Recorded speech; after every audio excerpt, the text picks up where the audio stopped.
September 10th, 1944, 9:47 a.m. A British staff car pulls onto the tarmac of Brussels airport. Field Marshal Bernard Montgomery steps out, checks his watch, and frowns. The American aircraft carrying General Dwight D. Eisenhower has just landed. Montgomery has been waiting for this meeting. He has been preparing for it. He has rehearsed his arguments, studied his maps, and convinced himself that today, finally, he will make Eisenhower understand. What Montgomery doesn't realize is that the next 45 minutes will define his relationship with the Supreme Commander for the rest of the war. The words spoken in this meeting will echo through military history. And the confrontation that follows will reveal something fundamental about leadership, ego, and the terrible cost of strategic disagreement. 300 miles to the south at that same moment, Sergeant James Wheeler of the 3630 Quartermaster Truck Company is sitting in the cab of his GMC 2.5-ton truck, waiting. He's been waiting since 4:30 a.m. His truck is loaded with 500 gallons of gasoline in jerry cans, desperately needed by Patton's 3rd Army tanks somewhere near Metz. But Wheeler isn't moving. None of the trucks around him are moving. The convoy has been halted. Someone up the chain of command has decided that this fuel is needed somewhere else.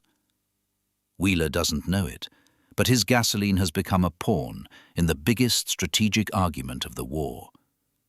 The supply crisis of September 1944 wasn't an abstraction debated in headquarters. It was real. It was physical.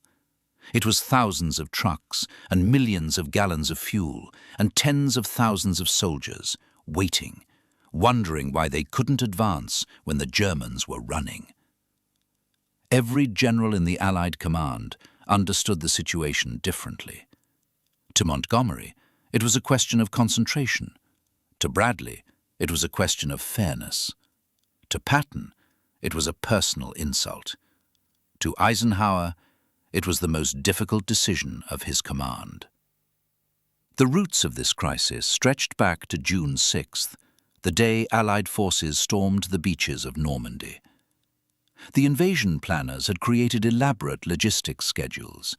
They predicted how far the armies would advance each day, how much supply they would need, and how it would all be delivered. These plans assumed a slow, grinding campaign through the hedgerows of Normandy. They assumed the Germans would fight stubbornly for every mile. They assumed that by September, Allied forces would still be consolidating in northwestern France, nowhere near the German border. The plans were wrong. Not wrong in the bad sense, wrong in the miraculous sense. Operation Cobra, launched on July 25th, shattered German defenses in Normandy. The breakout that followed was faster than anyone had imagined. Patton's 3rd Army, activated on August 1st, raced across France like nothing the world had ever seen. His tanks covered 50 miles in a single day, then 60, then more. Cities fell so fast that war correspondents couldn't keep up with the names. Chartres, Orléans, Troyes, Reims. The German army wasn't retreating, it was disintegrating. By late August, Patton's lead elements had reached the Meuse River. Montgomery's forces had liberated Brussels and Antwerp. The 1st Army was approaching the German border. Victory seemed inevitable. The war could be over by Christmas. But somewhere between the beaches of Normandy and the German frontier, the logistics system had broken. The supply depots were still clustered around the invasion beaches, 300 miles behind the front lines. The major ports were either still in German hands or too damaged to use. Cherbourg, captured in late June, had been systematically destroyed by the Germans. Its harbour was filled with sunken ships, its cranes demolished, its facilities wrecked. Antwerp, captured by British forces on September 4th, had one of the finest ports in Europe. But the estuary leading to Antwerp was still controlled by German forces. Until those Germans were cleared, Antwerp was useless. Everything the Allied armies needed had to come from Normandy by truck. The Red Ball Express, that famous convoy system, ran day and night. Thousands of trucks moving in endless columns, headlights blazing through the darkness, drivers pushing themselves beyond exhaustion. But mathematics is merciless. An army consumes what it consumes. A single armored division needs hundreds of thousands of gallons of fuel per day when advancing. Multiply that by dozens of divisions across hundreds of miles. The trucks couldn't carry enough. They physically couldn't. And the trucks themselves burned fuel, enormous amounts of it, just making the round trip. By early September, the crisis had reached its peak. Patton's tanks were literally running dry. He had units that couldn't move because there was no gasoline. Bradley's First Army faced similar shortages. Montgomery's forces, though closer to the supply bases, still needed more than they were getting. Every commander wanted more supplies. Every commander believed his front was the decisive front. Every commander was frustrated that Eisenhower wouldn't give him what he needed. Montgomery was the most insistent. He had been demanding priority since early August. His messages to Eisenhower grew increasingly forceful, increasingly critical, increasingly impatient. Montgomery believed, truly believed, that the war could be won in weeks if Eisenhower would simply concentrate all resources on a single thrust through Belgium and Holland into the heart of Germany. This wasn't ego, or at least not only ego. Montgomery had thought deeply about strategy. He had studied military history. He believed that concentration of force was the fundamental principle of warfare. Dispersion, he argued, was the fundamental error. Eisenhower's broad front approach, advancing everywhere with inadequate strength anywhere, was exactly the kind of dispersion that lost wars. On September 4th, Montgomery sent a message that crystallized his position. He told Eisenhower that the Allies had reached a decisive moment. One powerful thrust toward Berlin could end the war. But they didn't have enough supplies for two thrusts. The choice was binary. Concentrate everything on one effort and win, or disperse resources and prolong the war into 1945. Montgomery made clear which thrust should receive priority. His thrust, the northern thrust, through Belgium and Holland, across the Rhine, into the Ruhr industrial region. The Americans, Patton and Bradley, would have to stop. They would have to wait. Their front would become secondary, defensive, holding in place while Montgomery won the war. Eisenhower received this message at his headquarters in Granville on the Normandy coast. He was already dealing with 100 other problems: the supply crisis, the coordination of forces, the political sensitivities of commanding a multinational alliance. And now Montgomery was demanding, not requesting, that Eisenhower fundamentally change Allied strategy. Eisenhower's response, sent September 5th, was measured but clear. He agreed that a powerful thrust toward Berlin was desirable. He did not agree that it should be initiated immediately to the exclusion of all other operations.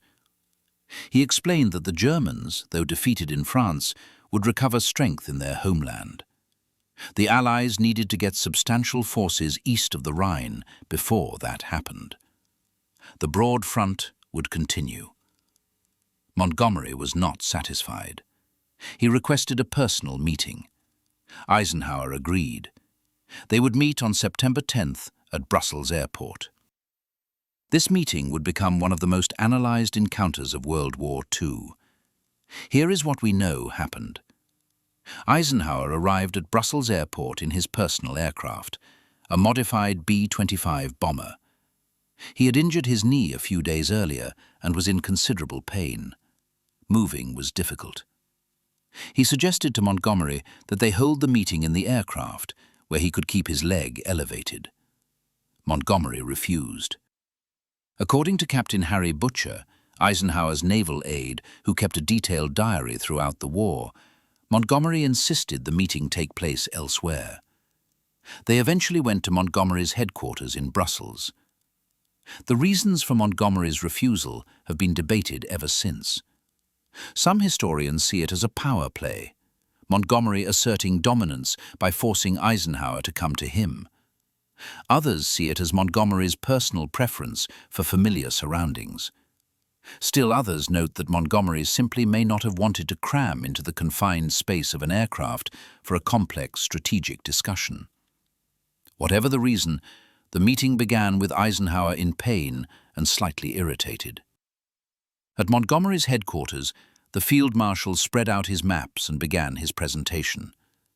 He had prepared carefully. He showed Eisenhower the route of his proposed thrust. Through Belgium, which his forces had already largely liberated. Through Holland, across the bridges over the major rivers, the Maas, the Waal, the Rhine. Into Germany, toward the Ruhr, the industrial heartland that powered the German war machine. Cut off the Ruhr, Montgomery argued, and Germany couldn't continue fighting. The war would end. Montgomery's presentation was professional, detailed, and utterly convinced of its own correctness. He knew this strategy would work. He had calculated the supplies required. He had assessed the German forces remaining. He had studied the terrain. If Eisenhower would simply give him priority, if Eisenhower would halt the American advance and redirect those supplies north, Montgomery could deliver victory by Christmas. Eisenhower listened. He asked questions. He raised objections. But Montgomery had an answer for everything. Every concern Eisenhower raised, Montgomery dismissed. The American objections were based on American pride, Montgomery implied, not strategic logic. The broad front was a political compromise, not a military strategy. Eisenhower was trying to please everyone, and therefore would please no one. According to multiple accounts from those present, the meeting grew increasingly tense. Montgomery's tone shifted from persuasion to criticism. He questioned Eisenhower's strategic judgment. He implied that Eisenhower didn't truly understand modern warfare. He suggested that the Supreme Commander was making decisions based on politics rather than military necessity.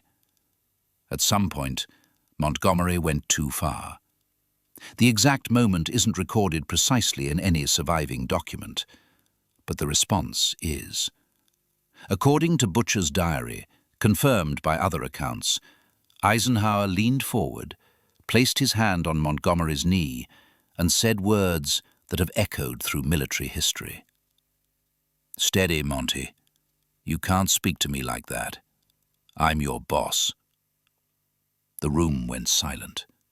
Montgomery, by his own later account, immediately apologized. "I'm sorry, Ike," he said. The tension eased slightly, but something had changed. Eisenhower had asserted his authority in a way he rarely did. Montgomery had been reminded sharply that however brilliant his strategic ideas might be, he was not in command. Eisenhower was. The meeting continued after this confrontation, but the dynamic had shifted. Eisenhower explained his position more firmly. The broad front strategy would continue. American forces would not be halted to supply British forces exclusively. However, Eisenhower offered a compromise. He would give Montgomery priority for a specific operation. If Montgomery wanted to attempt a thrust across the Rhine in Holland, Eisenhower would support it, not by stopping all other operations, but by providing maximum support consistent with maintaining the broad front elsewhere. Montgomery accepted this compromise. He would plan an operation to seize bridges across the major Dutch rivers using airborne forces. This operation, which would receive priority allocation of transport and supplies, became Operation Market Garden. In the week following the September 10th meeting, planning for Market Garden accelerated. The operation would involve 3 airborne divisions, American and British, dropping behind German lines to seize bridges at Eindhoven, Nijmegen and Arnhem. British ground forces would then advance along a single road, linking up with the airborne troops and crossing into Germany. It was audacious. It was ambitious. It was, Montgomery believed, exactly the concentrated thrust that would win the war.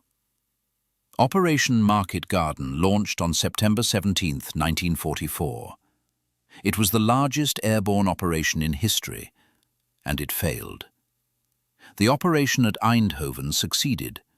The bridge at Nijmegen was captured after fierce fighting. But at Arnhem, the crucial final objective, everything went wrong. British paratroopers landed too far from their target bridge. German forces in the area were stronger than intelligence had indicated. The ground advance was delayed. British troops at Arnhem fought heroically for 9 days, waiting for relief that never came. Of the roughly 10,000 British soldiers who landed at Arnhem, fewer than 2,000 escaped. The rest were killed or captured. The bridge, the key to Montgomery's strategy for ending the war, remained in German hands. The failure of Market Garden vindicated Eisenhower's skepticism about concentrated thrusts. Montgomery had received his chance. He had been given priority for supplies and transport. He had launched his bold operation, and it had not worked. The Germans, though retreating, were not beaten. They could still fight. They could still concentrate forces. They could still stop an Allied advance. After Market Garden, the strategic debate between Eisenhower and Montgomery continued, but its character changed. Montgomery had lost credibility. His confident predictions about ending the war by Christmas looked foolish now. His criticism of Eisenhower's strategy seemed less compelling when his own strategy had just failed spectacularly. But Montgomery didn't stop arguing. On September 21st, with the Arnhem survivors still being evacuated, Montgomery sent Eisenhower a message blaming the broad front strategy for the failure to exploit the victory in Normandy. The Germans, Montgomery wrote, had been allowed to recover. Eisenhower's response was patient but pointed. The Allies had advanced farther and faster than any army in history. The supply situation was temporary. The strategy was sound. Through October and November 1944, the pattern repeated. Montgomery demanded concentration on the Northern Front. Eisenhower refused. Montgomery criticized the broad front. Eisenhower defended it. The relationship between the two men remained functional but strained. They worked together because they had to. The alliance required it. Victory required it. But the warmth and trust that should exist between a supreme commander and his senior subordinate had been damaged. Then came December and the Battle of the Bulge. On December 16, 1944, German forces launched a massive surprise offensive through the Ardennes forest. The attack shattered American divisions, created a huge bulge in Allied lines, and threatened to split the Allied armies in two. For several days, the situation was critical. Eisenhower responded by giving Montgomery temporary command of all Allied forces north of the Bulge, including American units. Montgomery handled this responsibility competently. British forces helped stabilize the northern shoulder of the German penetration. American forces, including the legendary defense of Bastogne, blunted the German advance. By late December, the crisis had passed. The Germans had failed to achieve their objectives. Allied forces began pushing back. And then, Montgomery held a press conference.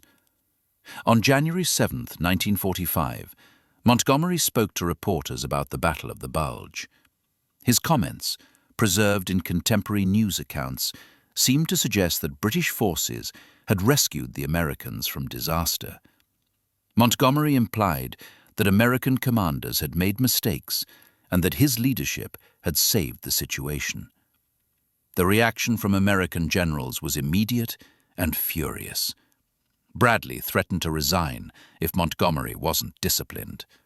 Patton demanded Montgomery be fired. The alliance, forged through years of cooperation, trembled on the edge of rupture. Eisenhower intervened. He sent a sharp message to Montgomery, demanding a retraction and apology. Montgomery, recognizing he had made a serious error, complied. On January 10th, he sent Eisenhower a message expressing distress that his remarks had been misinterpreted and offering apologies. Eisenhower accepted the apology, but made clear that such incidents could not recur. The alliance, Eisenhower wrote, depended on mutual respect and cooperation. Public statements that suggested otherwise damaged the common cause. This memand, sent in the aftermath of the Bulge controversy, captures something essential about Eisenhower's leadership. He was not vindictive. He did not demand Montgomery's removal, though he probably could have. He accepted the apology and moved forward. But he also made clear that there were limits.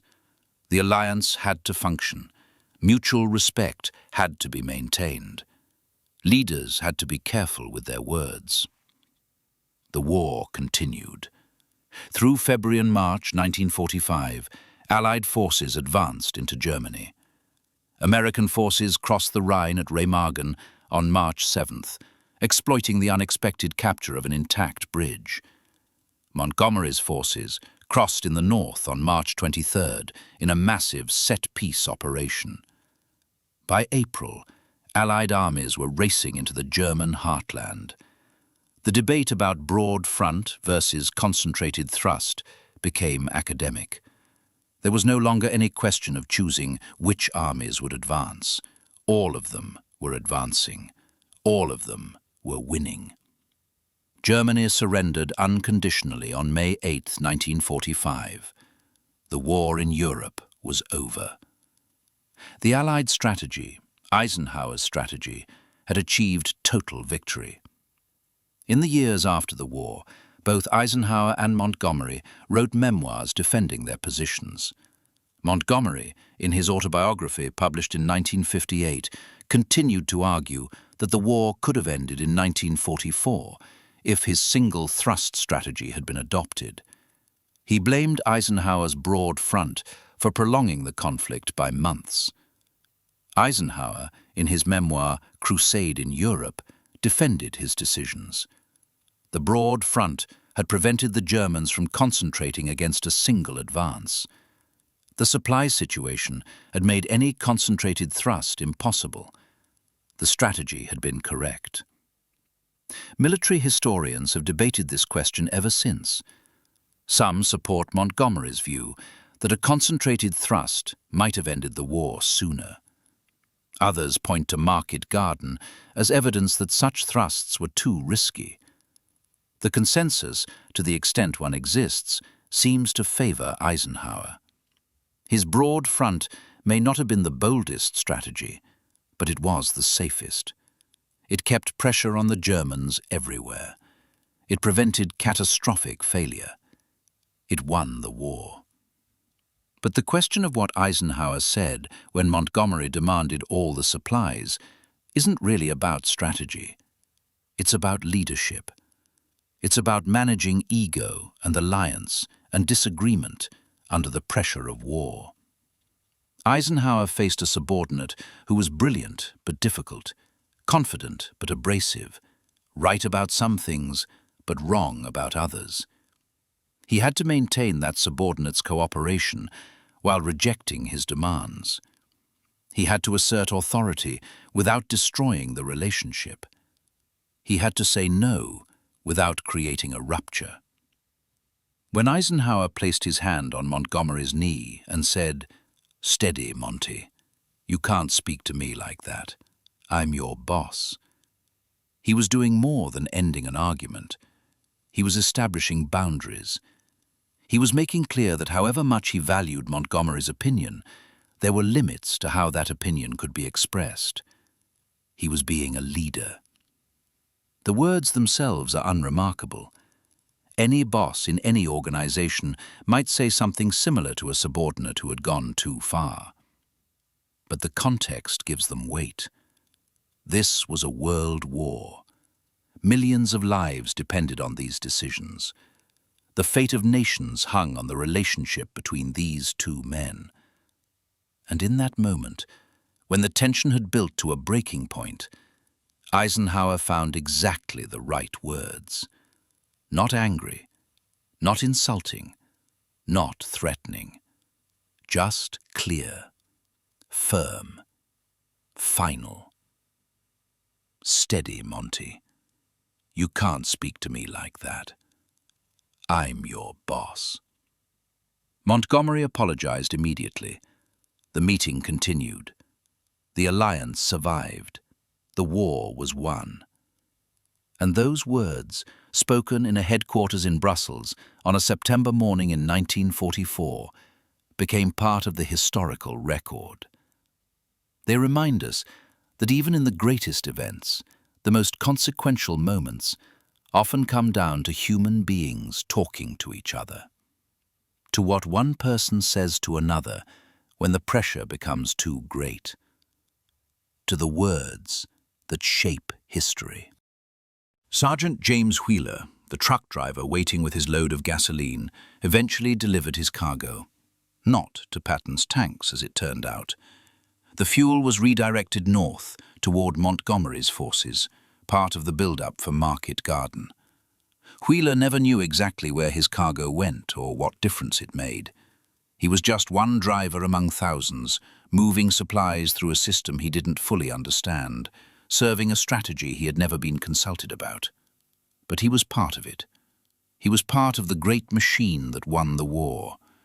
And somewhere, in the decisions made by generals in headquarters far from his truck, his gasoline mattered.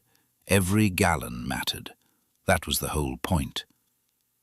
This account presents historical events based on documented records, including official SHAEF archives, military correspondence preserved in the Eisenhower Presidential Library and British National Archives, contemporary accounts by participants, and published memoirs. The quotations attributed to Eisenhower and Montgomery are drawn from these historical sources. Readers interested in this period of military history are encouraged to consult multiple sources to develop a comprehensive understanding of these complex events.